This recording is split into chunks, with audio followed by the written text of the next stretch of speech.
Hello friends, नमस्कार, प्रणाम। मैं हूं प्रदीप और आप देख रहे हैं मेरे टैग वॉइस। आज की इस वीडियो का टॉपिक है सच्चा वीर जुजुत्सु। उम्मीद है वीडियो आपको पसंद आएगी और अगर आप चैनल पर नए हैं तो चैनल को लाइक और शेयर सब्सक्राइब जरूर कर लीजिए। तो चलिए टॉपिक को स्टार्ट करते हैं। धृतराष्ट्र के एक वैश्य वर्ण की पत्नी थी। उसी के गर्भ से जुजुत्सु का जन्म हुआ था। जुजुत्सु का स्वभाव गांधारी के सभी पुत्रों से बिल्कुल अलग था। वह आपसी कलह और विदेश का विरोधी था और सदा धर्म और न्याय की बातें करता था। लेकिन चूंकि सत्ता गांधारी के पुत्रों के हाथ में थी, इसलिए कोई भी इसकी नहीं सुनता था। कौरवों ने जिस प्रकार का छलपूर्ण व्यवहार अपने भाई पांडवों के साथ किया था, उसकी कटु भत्सना जुजुत्सु ने की। दुर्योधन आदि इसका इसी कारण अपमान भी करते थे। कुछ दिन तक यह देखकर कि कौरव किसी प्रकार भी धर्म के पथ पर नहीं आएंगे, उसने इनका साथ सदा के लिए छोड़ दिया। युद्ध से पहले युधिष्ठिर ने घोषणा की थी कि जो हमारे पक्ष की ओर से लड़ना चाहे वह हमारे यहाँ आए, हम उसका स्वागत करेंगे। इसी घोषणा को सुनकर जुजुत्सु कौरवों के विरुद्ध युद्ध करने के लिए पांडव पक्ष में जा मिला।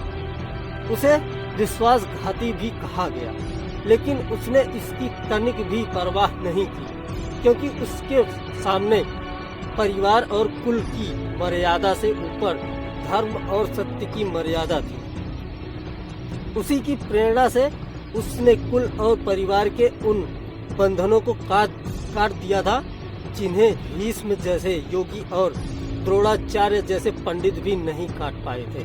भीष्म पितामह और द्रोणाचार्य पूरी तरह समझते थे कि कौरवों ने पांडवों के साथ अन्याय किया है। यहाँ तक कि उन्होंने स्वयं अपने सामने द्रौपदी का अपमान होता देखा था, फिर भी अपनी आंखें नीचे झुका ली।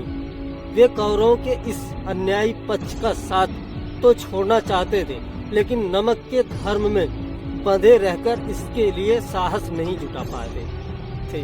बार बार भीष्म ने दुर्योधन को बुरा कहा, लेकिन अंत में युद्ध उसकी सेना का सेनापति बनकर किया। द्रोणा ने भी ऐसा ही किया। द्रोणा ने तो उस वीर बालक अभिमन्यु के अन्यायपूर्ण वध में भी सहयोग दिया था। इसकी तुलना में यदि हम जुजुत्सु को रखें तो वह न्याय और धर्म के पथ पर हमें अधिक दृढ़ दिखता था। उसने इन झूठी मर्यादाओं की चिंता न करके न्याय की भावना से अपने जीवन का तादात्म्य स्थापित कर लिया था।